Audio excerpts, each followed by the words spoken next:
are back again this week talking relationship conflict. This week I thought there's some really interesting research from the Gottman Institute. They do a lot of research into relationships. I think they've been around for over 40 years, so a lot of really great information from them.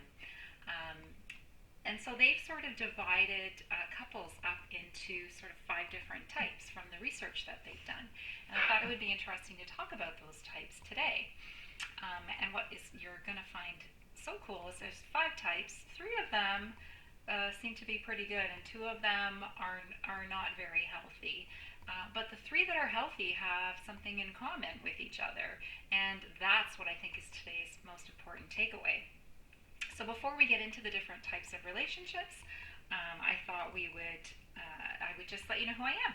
For those of you who don't know me, my name is Nancy Brooker. I am a relationship and stress coach. I help women who are stuck in a challenging relationship, regardless of who it's with, partner, coworker, family member, self, food, finance, whatever, to get more clear about what's making them feel stuck and why they're not moving forward, and how to bring more joy and ease and clarity and calm into their lives, so that they can bring that into their relationships too, and just approach it from a better place. So let's get into the types of couples. Couple number 1, conflict avoiders. I don't know. Do you know any conflict avoiders? It's pretty much exactly what it sounds like. They try and find more common ground and avoid really talking about anything that's disturbing for them, that's going to make them feel upset. They have very clear boundaries actually between their interdependence and their independence. So they do things together, but they are separate people on their own. And they can be really connected and caring in relationships in those areas that overlap where they are interdependent. And the interesting thing about these conflict avoiders is that what makes it work is that they maintain this positive to negative ratio, this 5-to-1 ratio. 5 positive interactions for every 1 negative. 5 positive feelings for every 1 negative feeling. Super important, in any relationship to have that, to maintain that. Type number 2. So we've had avoiders. Now we have volatile couples. Do you know anybody that just fights all the time? Do you have any of those friends that get really passionate and excited, and they always feel like you always think they're mad at each other, but really they're not. They're just really excitable, and they love to debate and argue, and but they don't do it. There's no disrespect. There's no insult. There's nothing like that. They might get angry at each other. They might feel a little bit insecure, but there's no contempt. There's nothing bad. No bad thing in there. They're usually connected and honest with each other.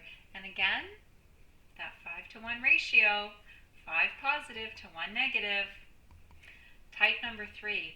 And I think, validating couples was type number 3. So these couples are sort of very easy and calm, and they're somewhat expressive, but mostly they're just neutral. They're very supportive. They're very understanding of each other's points of views, and they will confront each other on some topics, but generally not really. Like they can become highly competitive on certain issues, but they usually calm down pretty quickly. And again, what's that ratio? 5-to-1. Always remember, 5-to-1. That's what you want in your relationship. So couple number 4 would be a hostile couple.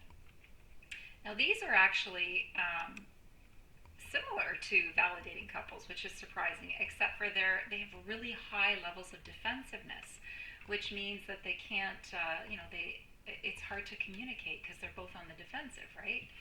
And from the research at the Gottman Institute, often one is a validator and one is an avoider in this relationship. So they use lots of, you always do this, you never do that sort of language. And there seems to be a lot of contempt in this sort of relationship, this hostile couple. Now the hostile couple relationship tends to stay unhappily married. And that 5-to-1 ratio is not there.